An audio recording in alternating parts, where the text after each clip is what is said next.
Assalamualaikum warahmatullahi wabarakatuh. Alhamdulillahilladzi arsala rasulahu bil huda wa dinil haqq liyudhhirahu 'alad dini kullih wa kafaa billahi shahida.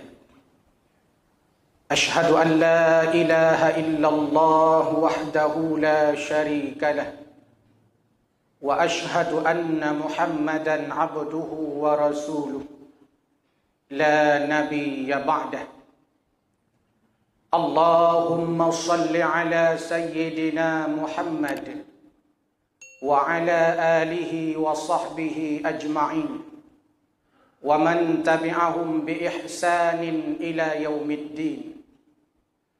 Amma ba'du, faya ibadallah, ittaqullaha haqqa tuqatih wa la tamutunna illa wa antum muslimun.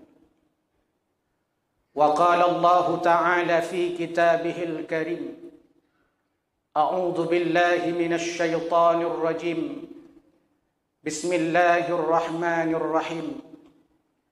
Ya ayyuhalladzina amanu ittaqullaha haqqa tuqatih wa la tamutunna illa wa antum muslimun. Hadirin hamba Allah, jamaah Jumat yang dimuliakan Allah Subhanahu wa ta'ala. Segenap untaian syukur tak henti kita persembahkan kehadirat Allah Azza wa Jalla. Kudrah dan iradahnya mengantarkan kita hadir ke masjid yang amat mulia ini dalam rangka menjadikan salat Jumat beserta seluruh rangkaiannya sebagai instrumen untuk mendekatkan diri kepada Allah Subhanahu wa ta'ala. Tak henti pula salawat dan salam kita persembahkan kepada junjungan alam Nabi besar Muhammad sallallahu alaihi wasallam, teladan uswah hasanah, contoh bagi kita sekalian. Hadirin jamaah Jumat yang berbahagia, salah seorang ulama besar asal Nusantara, beliau adalah Syekh Abu Abdul Mu'ti bin Muhammad Nawawi bin Umar Al-Jawi. Sering dilakab beliau dengan nama Imam An-Nawawi Al-Jawi atau dengan lakab nama Imam Nawawi Al-Bantani. Seorang ulama besar yang menghabiskan hidupnya untuk belajar dan mengajar di Makkah Al-Mukarramah. Ulama ini hidup antara tahun 1813 sampai 1897 Masehi. Termasuk salah satu ulama Indonesia yang produktif dalam mengarang kitab. Nyaris 100 kitab lebih beliau karang dalam bidang ilmu agama dan ilmu yang serumpun dengannya. Di antara kitab-kitab beliau yang populer di telinga masyarakat Indonesia, bahkan menjadi referensi dan panduan nyaris mayoritas umat Islam di Indonesia. Di antaranya dalam bidang fikih, ada kitab yang terus dikaji sebagai karangan beliau, Nihayatuz Zain fi Irsyadil Mubtadi'in, sebagai syarahan daripada kitab Qurratul Aini karangan Syekh Zainuddin Al-Malibari. Beliau juga punya kitab Nasaihul Ibad, syarahan dari kitab Al-Munabbihat 'alal Isti'dadi li Yaumil Ma'ad karangan Syekh Imam Ibnu Hajar Al-Asqalani. Beliau juga punya kitab Maraqi Ubudiyah dalam bidang tasawufnya. Syarahan kitab Bidayatul Hidayah karangan Hujjatul Islam Abu Hamid Al-Ghazali. Di antara kalam hikmah yang terdapat di dalam Bidayatul Hidayah, karangan Imam Al-Ghazali, yang nantinya disyarah oleh Imam An-Nawawi Al-Bantani, beliau membagi manusia dengan 3 macam modelnya. Kata Imam Al-Ghazali, an-nasu thalathatun. Manusia itu ada 3 macam diumpamakan oleh Imam Al-Ghazali. Yang pertama, kata beliau, ada manusia yang diumpamakan dengan masalul ghiza, laksana makanan.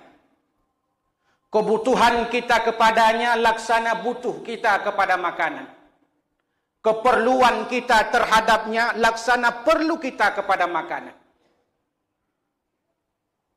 Makanan sehari minimal 3 kali kita butuh kepadanya. Begitulah ada model manusia yang kita butuh kepadanya setidaknya sehari semalam 3 kali. Siapa mereka? Kata Imam An-Nawawi Al-Bantani, ay humul ulama. Mereka adalah para ulama. Mereka adalah ahli ilmu. Mereka adalah ilmuwan. Mereka adalah guru-guru kita, yang setiap saat, setiap waktu mencurahkan ilmu pengetahuannya, mencerdaskan kita sebagai jamaahnya. Bahkan yang lebih hebat, Imam Abu Hanifah mengatakan, perlu kita kepada ilmu lebih besar dibandingkan dengan keperluan kita terhadap makanan.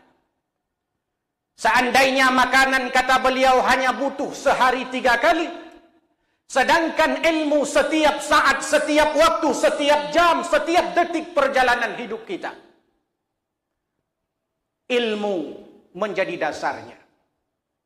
Syekh As-Samarqandi menyebut, bahkan ibadah yang kita kerjakan sekalipun, kalau ibadah itu tidak didasarkan kepada ilmu, lebih banyak kerusakannya daripada kebaikannya.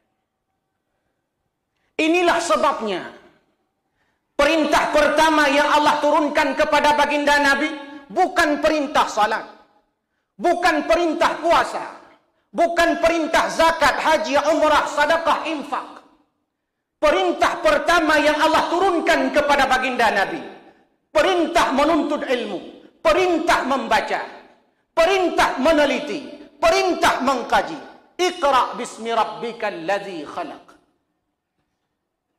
Ironis kita umat Islam hari ini, yang mayoritas muslim di bangsa ini, tapi kita tidak dominan dalam bidang ekonomi.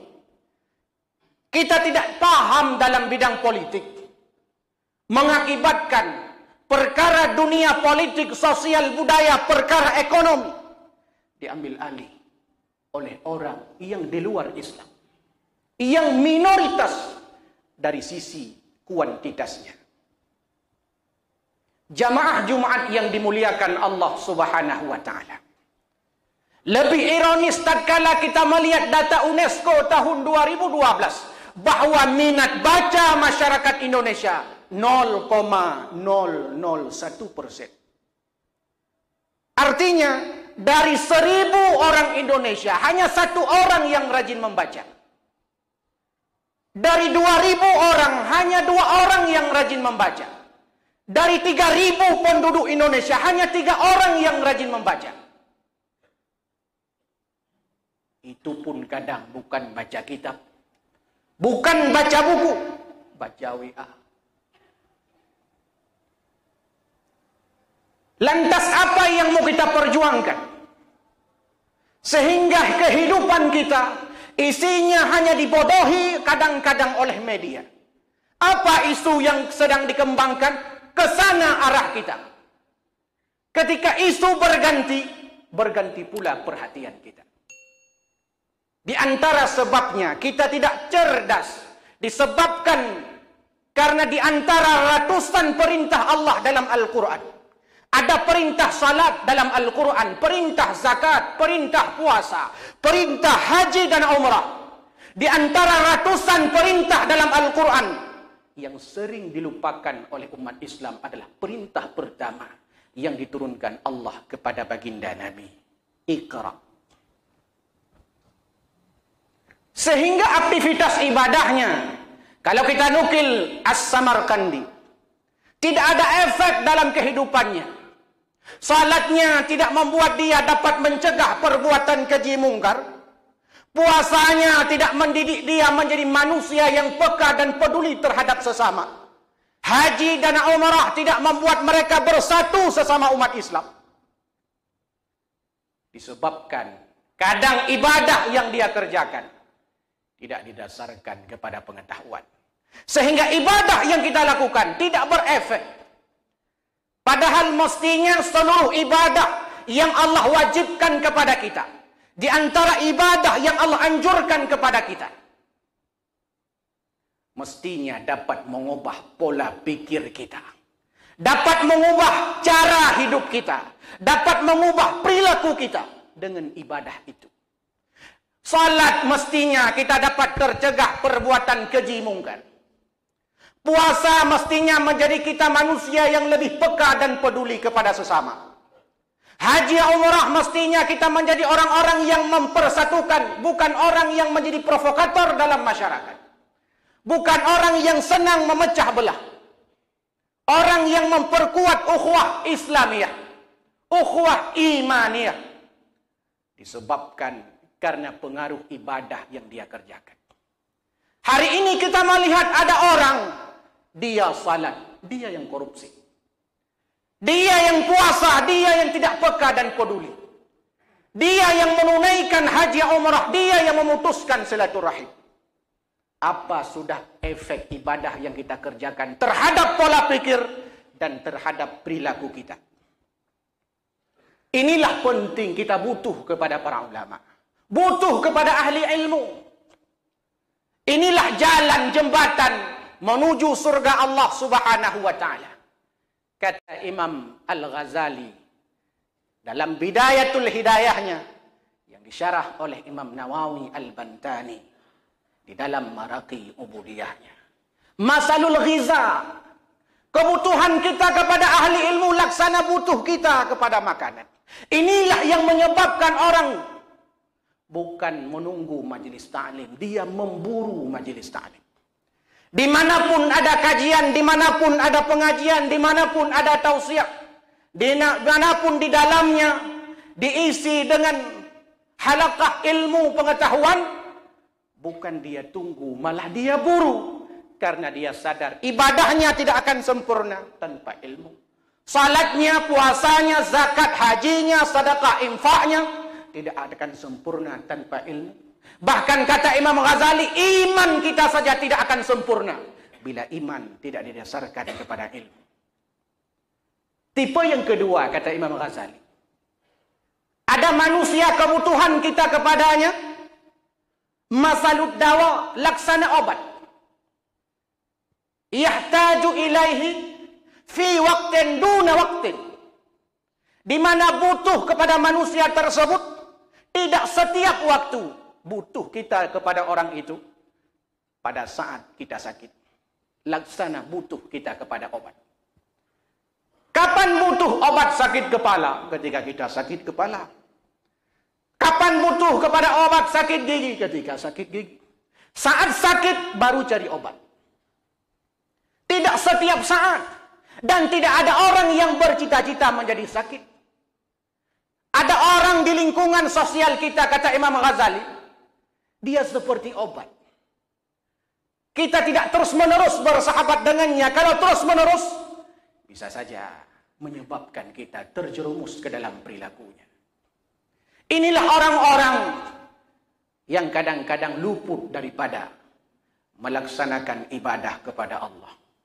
Inilah orang-orang yang kadang-kadang melakukan kemungkaran dan kita takut kalau selalu bersamanya, kita juga akan masuk ke jurang kemungkaran itu. Yang lebih mengerikan, kata Imam Ghazali, model manusia yang ketiga.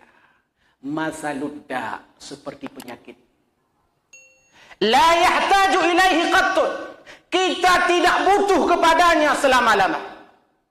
Hidupnya akan menjadi provokator dalam masyarakat. Hidupnya terus dalam dunia kemungkaran dan kemaksiatan. Kalau kita terjerumus ke dalamnya, menyebabkan kita termasuk golongan orang-orang yang berbuat kemungkaran. Sering bersahabat dengannya, sering duduk ngopi bersamanya, malah menyebabkan kita jauh dengan Allah Subhanahu wa Ta'ala. Ada sahabat yang menuntun kita menuju surga Allah. Ada sahabat yang menuntun kita bahagia di dunia. Ada sahabat yang menuntun kita sengsara di akhirat, menjadi penghuni neraka bersamanya.